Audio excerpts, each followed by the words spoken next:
Bueno, empezamos la presentación con la primera pregunta. ¿Qué dice el texto Aesthetica de Baumgarten en relación al vínculo arte-conocimiento? Bueno, Baumgarten era un racionalista que tendía a clasificar las cosas y él clasificó el conocimiento en dos tipos, el inferior y el superior. Más allá de esto, él le dio importancia a el conocimiento sensible de las cosas, a pesar de lo empírico y lo psicológico. Entonces, él entiende la estética como un conocimiento cognitivo sensitivo, es decir, una ciencia del conocimiento sensitivo.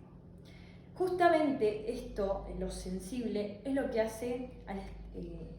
la hace inferior, ya que no se basa en la razón.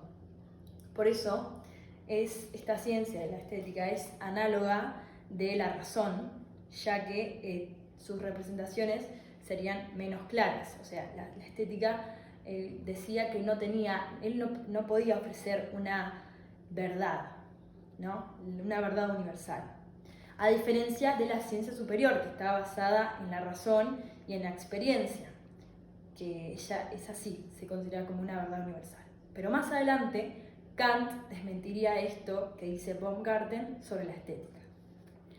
Segunda pregunta. Explique las ideas principales de Bataille. Bueno, Bataille nos empieza contando en su texto sobre el hombre en la edad de piedra. El hombre ya empieza a hacer figuras de animales, empieza a representarlos, y con el Homo sapiens surge el arte.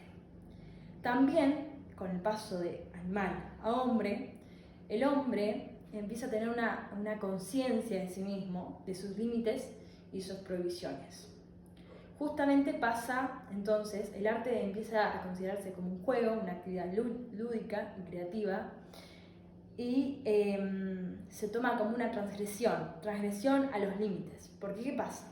Antes la primera obligación era el trabajo, pero ya no se empiezan a enfocar tanto en eso cuando surge el arte.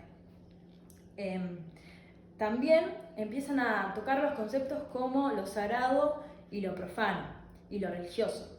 Y tienen dos tipos de prohibiciones, lo mortal y lo sexual. Entonces, con esta transgresión a la norma, nace la fiesta, nace un juego, el arte como una actividad creativa, es decir, como un juego que ofrece una nueva vista de la vida. Bueno, tercera pregunta. ¿Qué es la mimesis? La mimesis se le consideraba, era el arte expresivo. Mimesis significa imitación. Y justamente el arte más expresivo era la danza, porque manifestaba con gestos, sonidos y palabras, manifestaba experiencias, sentimientos, experiencias vividas. Surgió con la danza al dios, a Dionisio, con el tema de los cultos. Entonces, Platón, por ejemplo, tomaba a la mímesis como algo misterioso. Y Píndaro entendía la mímesis como la danza, justamente, que es el arte de la expresión. Sin embargo, más adelante a la mímesis se la relacionó con la poesía y las artes plásticas. O sea, con el tiempo el significado de mímesis fue cambiando. Y última pregunta, ¿qué entendían los griegos por poiesis y por creación?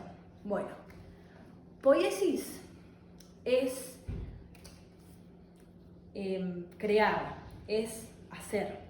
Por ejemplo, esto se podría vincular a los artistas y a los artesanos. Y por creación, bueno, los griegos no tenían un concepto puntual de lo que era la creación, sino que ellos entendían el arte como una habilidad, la cual por ejemplo, la naturaleza les ofrecía el material, el artista ofrecía el trabajo y la tradición les ofrecía el conocimiento. Sin embargo, estos artistas tenían que atenerse a ciertas normas universales que se llama canon. Por ejemplo, en las esculturas todas medían 7 cabezas de altura, y las caras, el artista no tenía que tener creatividad ni originalidad. Ellos no tenían en cuenta eso, sino habilidad.